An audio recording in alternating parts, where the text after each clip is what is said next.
My day-to-day life is under attack by statistics that I gotta crack. Can't forget about algebra and memorize tax, so I love this math class. Here's the next example, grocery bills. Use the following data of grocery bills measured in dollars. I have 1, 2, 3, 4, 5, 6, 7, 8, 9 grocery bills. That is the individual data points.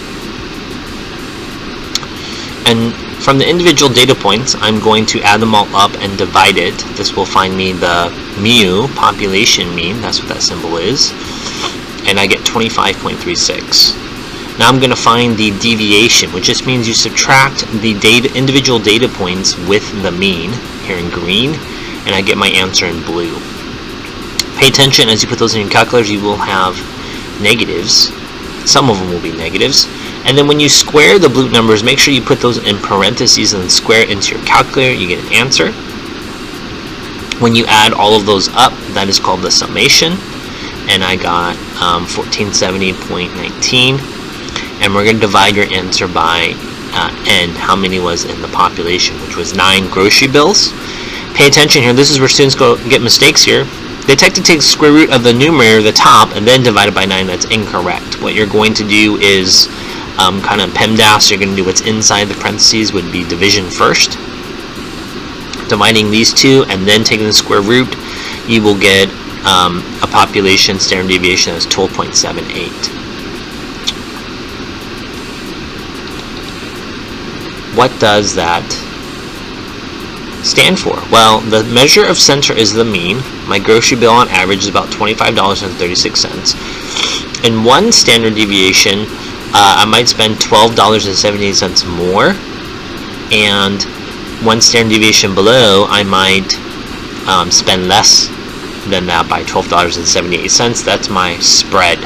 We'll talk about what standard deviations mean in the next lesson.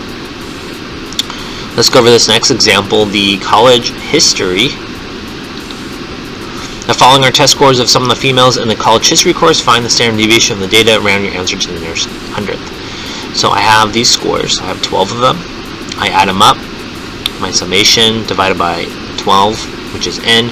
My mean, my population mean, which is called mu in the Greek letter. It's a U longer tail on the left.